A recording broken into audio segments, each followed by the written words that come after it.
It's time to kick ass again, but for the first time.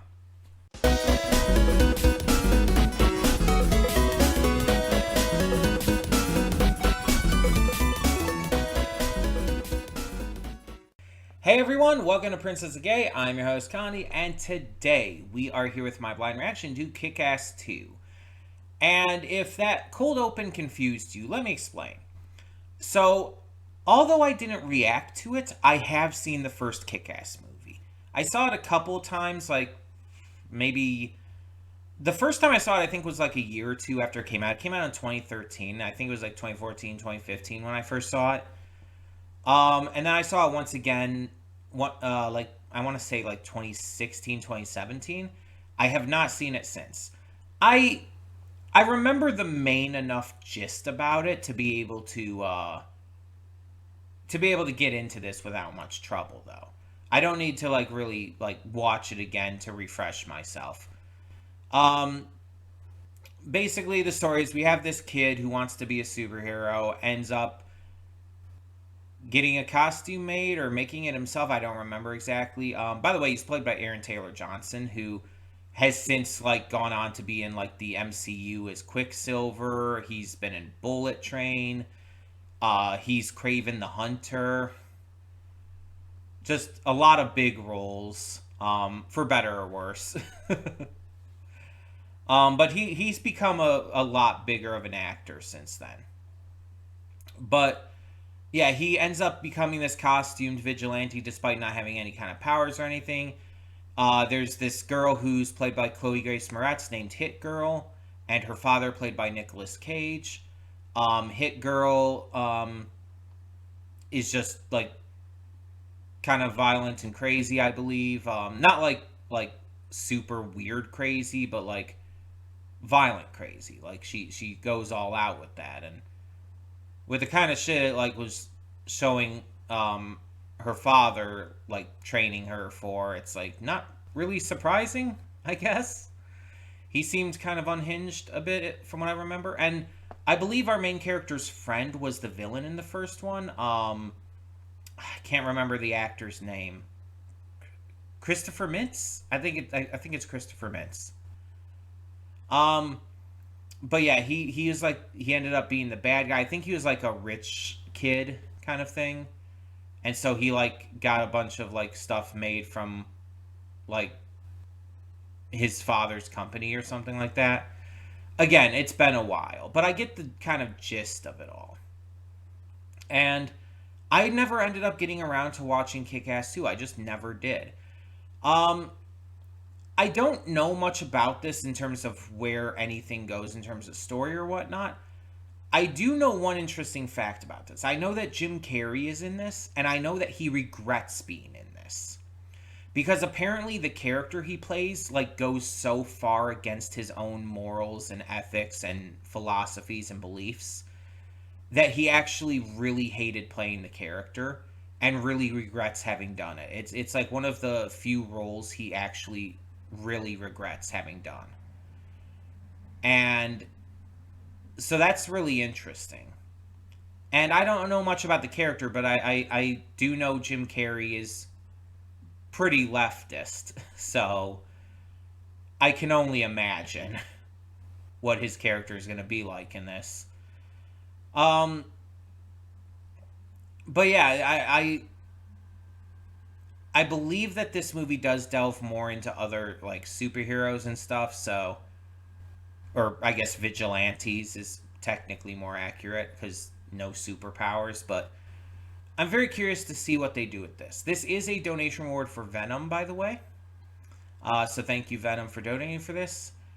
And this is kind of a little preview for what's coming at the end of the month. So if you remember, with the July end of the month movie week, I announced that the August one would be superhero movies. Or, well, comic book movies, but not necessarily superhero movies. And so this is kind of like a little preview into that. You know what? I don't know if Kick-Ass is actually based off of a real comic, though. Either way, this obviously shows that this is not going to be at the end of the month. But yeah, this is kind of a little preview for that this week. I don't know if Kick-Ass is based off a comic, or if it's kind of an original property just based off that idea.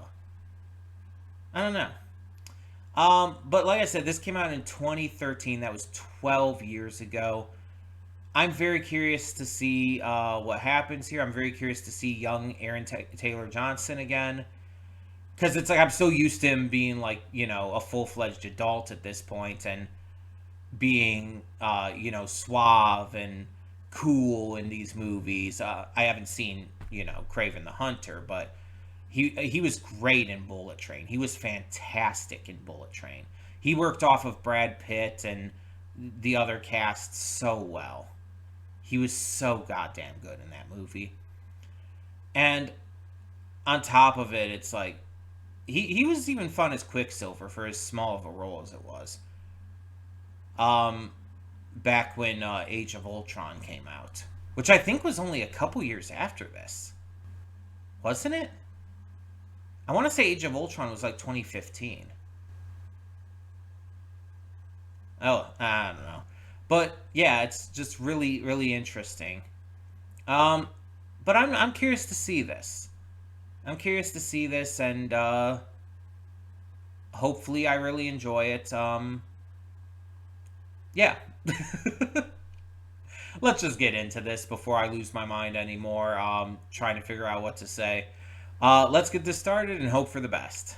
Hold up just a sec. Before you click that link down in the description below to get to today's video, I want to remind you of all the awesome content we have both on this channel and the Princess of Gaming channel. Let's check it out.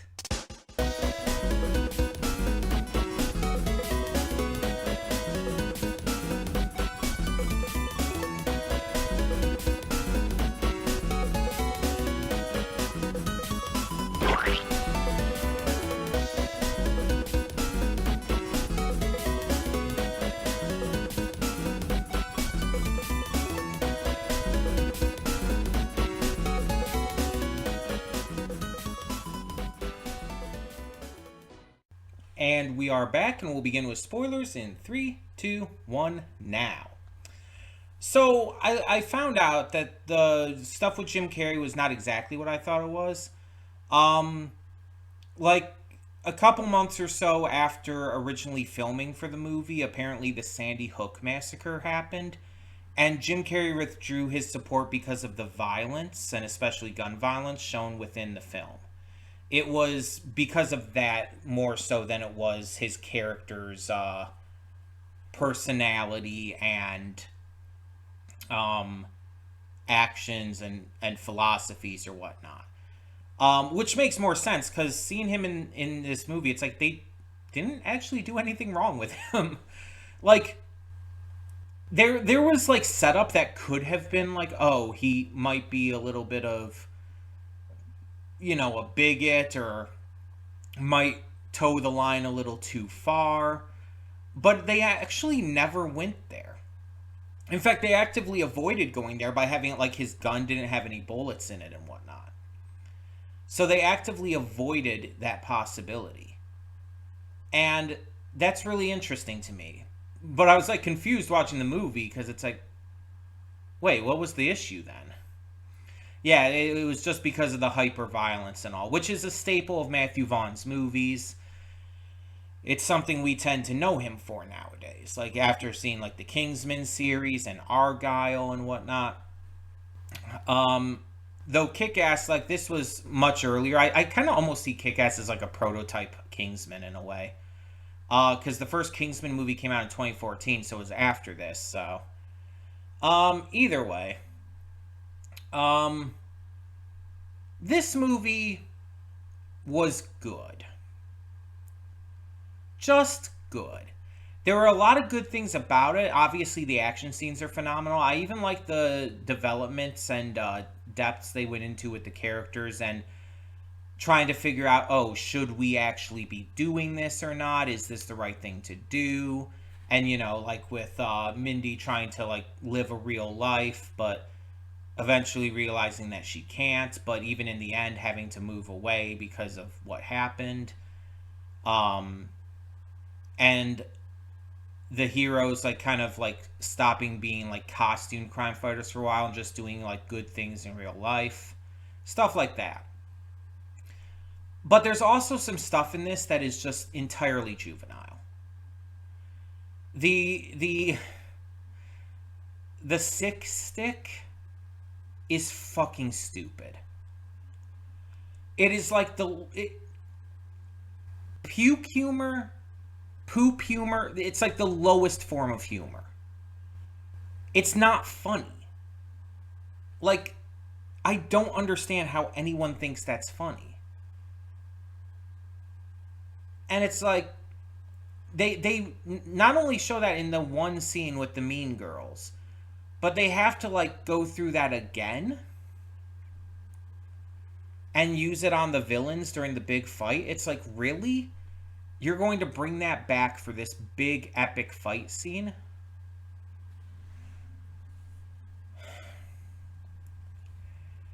And like, I know some of the cringe in this is intentional because it's very clearly supposed to be a bit of a satire, especially in regards to like the absolute petty bullshit of Christopher Mintz-Plass's character, Chris D'Amico. Obviously, he's supposed to be absolutely cringy. Like, they even make fun of that in the movie, with his name being the motherfucker and everything, and like the names he's giving even to his henchmen and everything, and how racist he is. It's like he's supposed to be cringy. That's fine. But there's certain other aspects in this where it's just like, you didn't really need to do that. But luckily, the movie does shine most of the time, I would say. And the action sequences are all very great. And I really liked all the performances. I do think that it did feel in some ways a little bit generic. Like, with the entire, like, oh, things have gone bad, so we have to stop being heroes thing, or I made a promise. It's like, okay. That's a little silly. That's a little too like silly and just I get that the movie is like playing on the idea of like this is like the real world and these characters are emulating comic book heroes. I get that that's the concept, the idea, and that it's supposed to be more grounded in reality because of that. But it's just like, what the fuck? And Chris surviving in the end, having just been maimed by the shark, but somehow not killed. It's just like, who the fuck saved him? Because if someone didn't save him, he would have just been killed. There's no logical reason for him to have survived that. It was just set up for a third movie that's not happening. So it's like, what the hell? Why? I don't understand. I just don't get it. Um, but I liked the new characters we got. I can't remember all their names, mind you. Um, Despite the edginess of Night Bitch's name and costume, I actually really liked her as a character. She wasn't like hugely focused on, but I liked her entire like clearly intent to save people. We saw that especially in the scene where they were attacking the poker game, the people playing the poker game, and we saw when she was getting the sex slaves out of there, the trafficked girls. You saw how much it meant to her to save them.